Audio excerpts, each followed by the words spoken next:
Bismillah, alhamdulillah, wassalatu wassalamu ala rasulillah. Patepang di dinten ieu dinten Jumaah kaping 20 Februari 2026 atanapi 2 Ramadan. Insyaallah dipaparin kegiatan dina dinten ieu kalayan insyaallah Jumaah barokah. Mangga urang teraskeun. A'udzubillahi minasyaitonirrajim. Bismillahirrahmanirrahim. Walaqad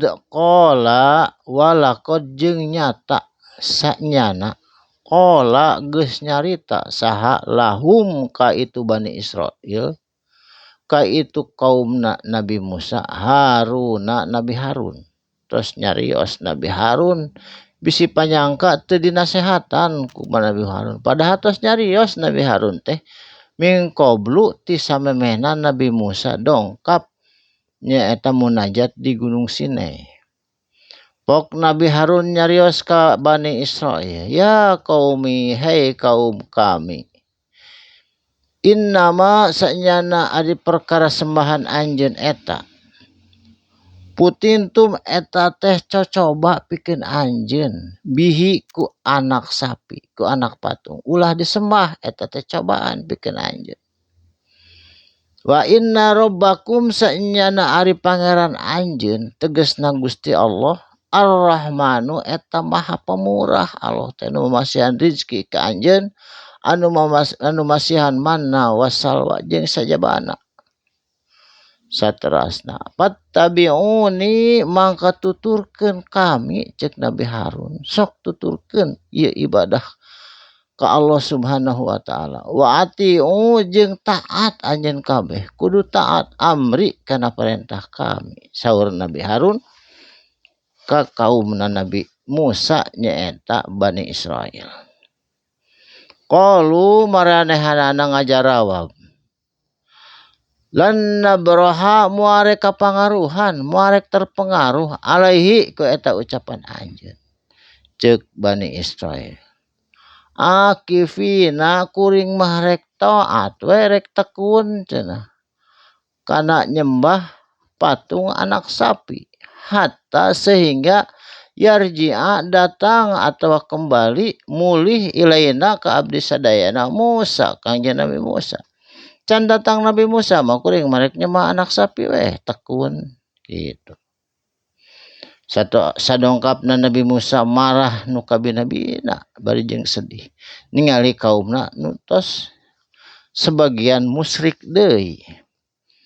Qala nyamperkeun Nabi Musa ka Nabi Harun bari pok nyarios kieu, ya Haruna, hei Harun, lanceuk kuring ceuk eta Nabi Musa, ma mana'aka naon anu ngahalangan anjeun, nu ngamamnukeun ka anjeun, idro'ait tahum samang-samangsa anjeun ningali maranehanana dolun tersesat nyembah kana anak patung sapi.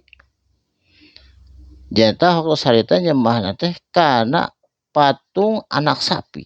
Nah anjeun teu ngahalangan cenah ningali kaum anjeun eta tersesat, saur Nabi Musa ka Nabi Harun. Ala tatabi'ani atawa anjeun teu nuturkeun kana ucapan kami, kana wasiat kami bari teh memeh berangkat. Afa asoita atawa anjeun ngemaksiat cenah ka kuring anjeun amri kana perintah kuring, saur Nabi Musa. Bari gawawak kana jangotna Nabi Harun, bari gep kana sirahna Nabi Harun baningku ngarasa marah eta Nabi Musa, sehingga di ayat nu sanes disebutkeun Nabi Musa sareng Nabi Harun, Nabi Musa nyuhunkeun pangampura ka Allah kami sareng Nabi Harun.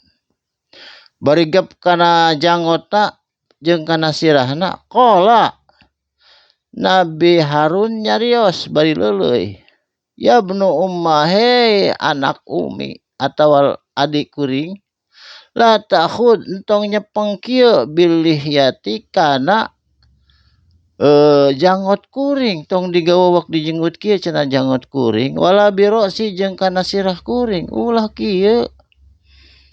Ini sanyana ari kuring hasitu khawatir sarua kuring oge sieun antakulu kana ucapan anjeun nu kapungkur nyaeta nepikeun anak teu wani farok tak sok sieun jadi perpecahan perperangan baina Bani Israil di antara Bani Israil kulantaran dua pendapat anu sarua anu hiji musyrik saurana masih iman. Lam tarkobu qauli jeung henteu bisa nyampaikan atawa nepikeun kauli kana eta ucapan kami ka Bani Israil.